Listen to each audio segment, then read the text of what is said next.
classic, classic album reviews. Let's go. Music and movies with Esco. So, all right, today we're going to review OutKast's ATLiens.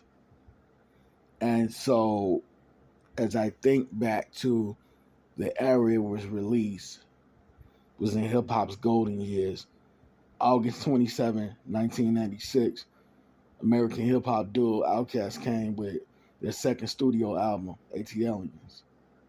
Album was recorded from 95 to 96 and set in a couple different Atlanta studios. So this album, for me at the time, it felt very futuristic. The album was very poignant, very deep, explored multiple subjects and topics: street life, introspection, extraterrestrial life, chilling. The album was just really hard hitting. It was truly awakening for me, and I liked it even better than their debut album. And see, as I look and go back through the album, running through the tracks, ATLiens, Off the Chain, Wheels of Steel, great. Jazzy Bell, another great song. Smooth, melodic. It was just really well put together. The whole album, the songs and the singles. Elevators. Who could forget Elevators? Me and you. This was just, for me, it was a time, this album, ATLiens, dropped during a time which I felt like OutKast was entering that peak. It's a straight playthrough. No skips. Mainstream. Man, that was a great song. Babylon. Even a 2-minute song that was like an interlude, like a skit. Wellin was dope. Decatur song. Millennium. E.T. Extraterrestrial. 13th Floor Growing Old. Yeah. OutKast put that work in with this album, and it stands the test of time at any time. Big Boy and Andre just was really in a zone. For me, the way they worked together on this album was nothing short of magnificent, brilliant, trading bars back and forth. The album cover was another exceptional thing. I was always tricked though, because I felt like back in the day, if I remember correctly, what does it say? Somewhere on it said like issue 1, because it looks like the cover looks like a comic with Andre and Three Stacks.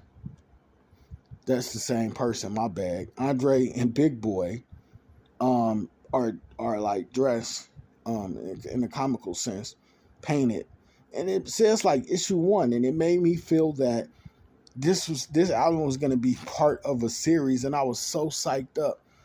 And it just never came to fruition.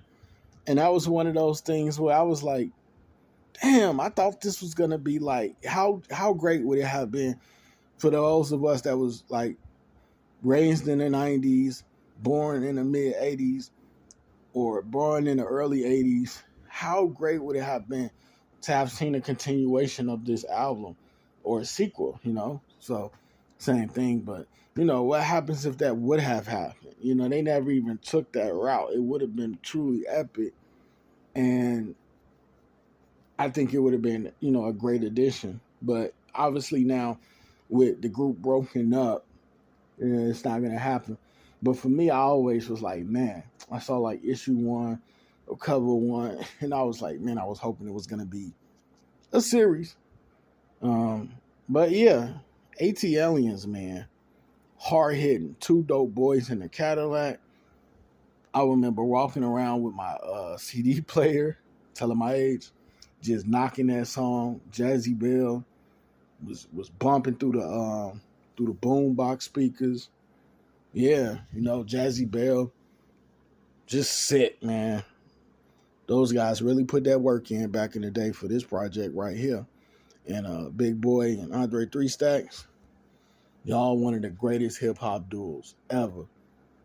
greatest hip hop artists ever.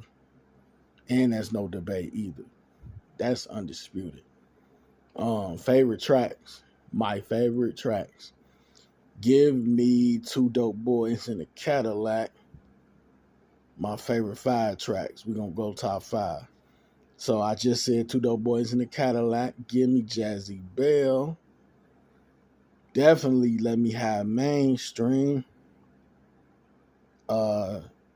Absolutely let me have 13th Floor Growing Old. And lastly, I take Wheels of Steel. Man, thing about Wheels of Steel, right?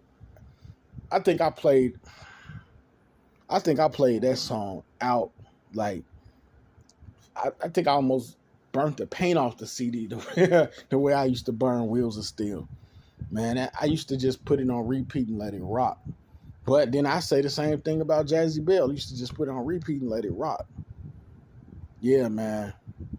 This was some great introspective, very deep, intricate hip hop.